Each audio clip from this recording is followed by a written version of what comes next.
आज सुबह से पूरे देश में सिर्फ महाराष्ट्र की चर्चा चल रही है और चर्चा इसलिए क्योंकि अचानक उद्धव सरकार पर संकट के बादल मंडराने लगे हैं।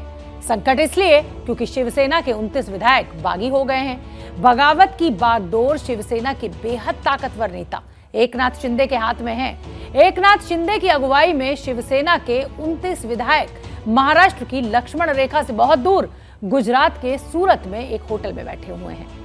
महाराष्ट्र में राजनीतिक मंथन शुरू हो चुका है।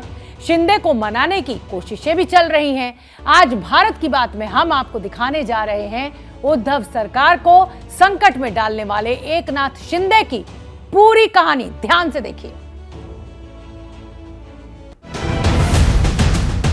शिवसेना का झंडा बुलंद रखने वाले और हिंदुत्व को ओढ़कर अपनी राजनीति का परचम लहराने वाले चेहरे का नाम है एकनाथ शिंदे। वो इकलौता नाम जो ठाकरे परिवार से बाहर शिवसेना का सबसे मजबूत चेहरा माना जाता है। अशी प्रगती केली होय आमच्या ठाण्याने, आणखी विशेष करून एकनाथ शिंदे या आनंद दिघे यांनी उभी केलेली माणसं आहेत, त्यांच्या तालमीत तयार झालेली माणसं आहेत। एकनाथ शिंदे जिन्हें राजनीति विरासत में नहीं मिली थी, जिसने अपने दम पर शून्य से शुरू होकर सीएम की दावेदारी तक का सफर तय किया।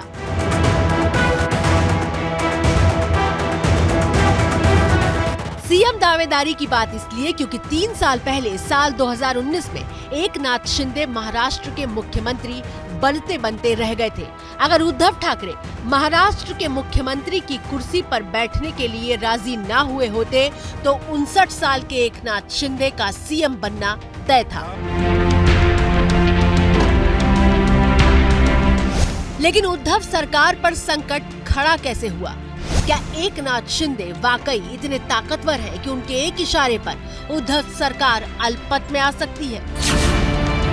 एकनाथ शिंदे का परिवार महाराष्ट्र के सातारा से ताल्लुक रखता है। 70 के दशक में उनका परिवार महाराष्ट्र के ठाणे में आया। उस वक्त एकनाथ शिंदे की उम्र बहुत कम थी, लेकिन परिवार की जीवन और जीविका के लिए संघर्ष करना पड़ा और एकनाथ शिंदे को काम के लिए भटकना पड़ा।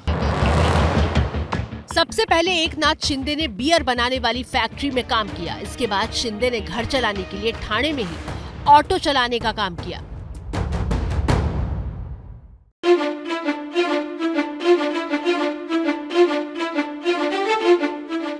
इसके बाद आया साल 1980 जब एकनाथ शिंदे शिवसेना परिवार में शामिल हुए। ये वो दौर था जब एकनाथ शिंदे ने राजनीति की दुनिया की तरफ अपना पहला कदम बढ़ाया था और उनका हाथ पकड़कर उन्हें सीढ़ी दर सीढ़ी आगे बढ़ाने का काम किया था उनके गुरु और शिवसेना के कद्दावर नेता रहे आनंद दीघे ने।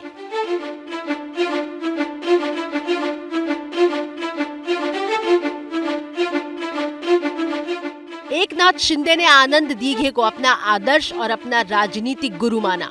उसका सबसे बड़ा प्रमाण ये है कि जब साल 2019 में एकनाथ शिंदे मंत्री पद की शपथ ले रहे थे तो उन्होंने आनंद दीघे का नाम लेकर शपथ ली थी। शिवसेना प्रमुख बाळासाहेब ठाकरे यांना वंदन करून धर्मवीर आनंद दीघे साहेबांचं स्मरण करून आनंद दीघे को ठाणे का बाल ठाकरे कहा जाता था। दीघे ना तो कोई चुनाव लड़ते थे और ना ही किसी पद की इच्छा रखते थे।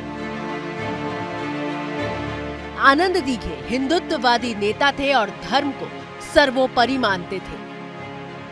आनंद दीघे को धर्मवीर कहा जाने लगा था। वो आनंद दीघे ही थे जिसने ठाणे में शिवसेना को मजबूत किया था और एक कट्टर शिव सैनिक के तौर पर अपनी पहचान बनाई थी। जिस तरह आनंद दीघे के लिए बाल ठाकरे थे, ठीक उसी तरह एकनाथ शिंदे के लिए आनंद दीघे हुए।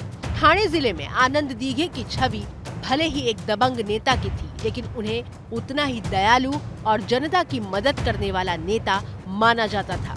जमीनी नेता की छवि रखने वाले आनंद दीघे जनता की समस्या सुनने के लिए दरबार लगाते थे। शिवसेना से बगावती कदम उठाने वाले एकनाथ शिंदे शिवसेना के दिवंगत नेता आनंद दीघे के शागिर्द माने जाते हैं। आनंद दीघे की मौत के बाद वो ठाणे के उनके सियासी वारिस के तौर पर उभरे। एकनाथ शिंदे ने उसी तरह से राजनीति की शुरुआत की जिस तरह से आनंद दिघे किया करते थे। एकनाथ शिंदे के समर्पण का इनाम उन्हें साल 1997 में मिला, जब आनंद दिघे ने शिंदे को ठाणे के म्युनिसिपल कॉरपोरेशन का चुनाव जितवाया। एकनाथ शिंदे में अपने गुरु आनंद दिघे की छवि दिखाई दे, इसके लिए उन्होंने बिल्कुल वैसा ही हुलिया अपना लिया था। सालों से एकनाथ शिंदे सफेद लिबास में ही दिखते हैं। फुल बाजू की सफेद शर्ट, सफेद पैंट, शर्ट की जेब में 2 कलम, आंखों पर चश्मा और माथे पर हिंदुत्व के घोषक के तौर पर मौजूद लाल टीका। फिर साल 2000 एकनाथ शिंदे के लिए सबसे मुश्किल भरा वक्त लेकर आया, जब उनके 2 मासूम बच्चों की पानी में डूबने से मौत हो गई। उस वक्त एकनाथ शिंदे सभी से कट चुके थे, लेकिन वो आनंद दिघे ही थे जिन्होंने एकनाथ शिंदे को इस गहरे सदमे से खींचकर बाहर निकालने में अहम भूमिका निभाई। शिंदे को आनंद दिघे ने ठाणे म्युनिसिपल कॉरपोरेशन में हाउस का लीडर बना दिया। एकनाथ शिंदे निजी नुकसान को भुलाकर आगे बढ़ने की कोशिश कर रहे थे कि ठीक 1 साल बाद फिर उन्हें गहरा धक्का लगा, जब उनके राजनीतिक गुरु और उनकी ताकत आनंद दिघे की एक कार दुर्घटना में मौत हो गई। अगस्त 2001 में एक कार दुर्घटना के दौरान आनंद दिघे घायल हो गए।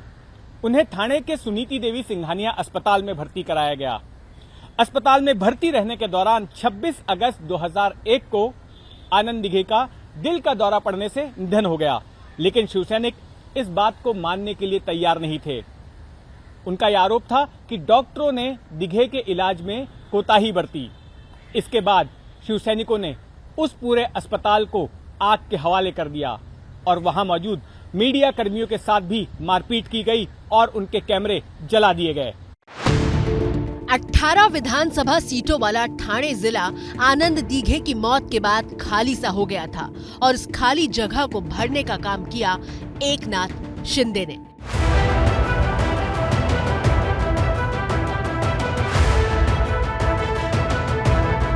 साल 2004 में पहली बार एकनाथ शिंदे ने ठाणे की कोपरी 5 पखाड़ी सीट से विधायक का चुनाव जीता और तब से लेकर अब तक लगातार 4 बार एकनाथ शिंदे इस सीट पर जीत दर्ज कर चुके हैं।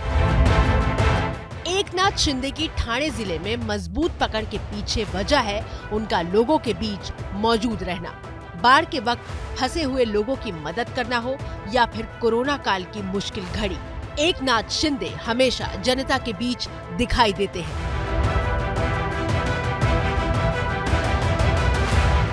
यही वजह है कि वित्त मंत्री निर्मला सीतारमण ने भी एकनाथ शिंदे के कामों के लिए उनकी तारीफ की थी। महाराष्ट्र में उद्धव सरकार पर आए संकट के बीच शिंदे ने जब ट्विटर पर अपनी पहली प्रतिक्रिया दी तो वो इस बात को दोहराना नहीं भूले। शिंदे ने लिखा, हम बाला साहेब के पक्के शिव सैनिक हैं। बाला साहेब ने हमें हिंदुत्व सिखाया है। बाला साहेब के विचारों और धर्मवीर आनंद दिघे साहब की शिक्षा हमें याद है। हमने सत्ता के लिए कभी धोखा नहीं दिया और न कभी धोखा देंगे। अब सवाल यह है कि पक्के शिव सैनिक एकनाथ शिंदे भला नाराज क्यों हो गए? दरअसल 2019 में शिवसेना प्रमुख उद्धव ठाकरे ने जब कांग्रेस और एनसीपी से हाथ मिलाया, उसके बाद से ही एकनाथ शिंदे बहुत खुश नहीं थे। हालांकि कद बड़ा होने की वजह से शिंदे को पार्टी में साइडलाइन करना आसान नहीं था। नाराजगी की जड़ तो पहले ही पड़ चुकी थी, लेकिन पिछले 3 सालों में एक के बाद एक ऐसी बातें हुई जिसने एकनाथ शिंदे को बगावत का कदम उठाने के लिए मजबूर कर दिया। नाराजगी की पहली वजह, काम करने के बावजूद वो क्रेडिट न मिलने से नाराज थे। नाराजगी की दूसरी वजह, उद्धव ठाकरे की कोरोना काल में गैर मौजूदगी के बावजूद एकनाथ शिंदे को बड़ी जिम्मेदारी नहीं दी गई। संजय राउत को ज्यादा भाव मिलना भी उनको पसंद नहीं आ रहा था। नाराजगी की तीसरी वजह, 2019 से ही एकनाथ शिंदे के मन में सीएम की कुर्सी के इतने पास जाकर सीएम ना बन पाने की टीस थी। चौथी वजह, शिंदे बीजेपी के साथ रहने के पक्षधर थे और उनके बीजेपी से अच्छे संबंध भी रहे हैं। महाविकास अघाड़ी गठबंधन वाली राजनीति उनको रास नहीं आ रही थी। वरिष्ठ पत्रकार समीर चौगांवकर बता रहे हैं कि एकनाथ शिंदे का अलग होना शिवसेना का कैसे चौतरफा नुकसान कर सकता है। महाराष्ट्र विकास आघाड़ी सरकार का यह आश्रय होना ही था। जब 2019 में राष्ट्रवादी कांग्रेस के साथ मिलकर जब शिवसेना ने सरकार बनाई थी, तब एकनाथ शिंदे वह पहले व्यक्ति थे जिन्हें मातोश्री में जाकर उद्धव ठाकरे से इसका विरोध किया था और कहा था कि भाजपा का साथ नहीं छोड़ना चाहिए, क्योंकि आने वाले समय में हमें इस तकलीफ़ों का सामना करना पड़ेगा।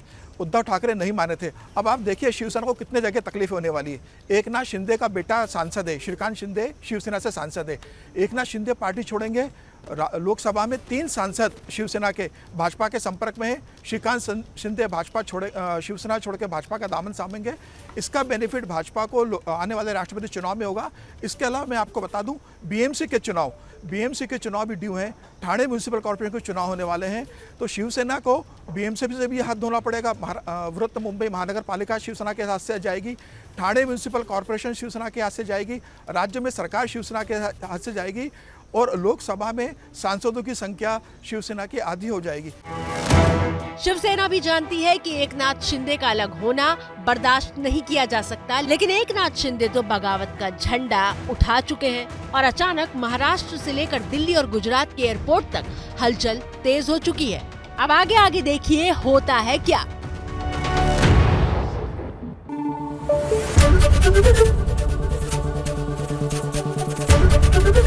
एबीपी न्यूज आपको रखे आगे।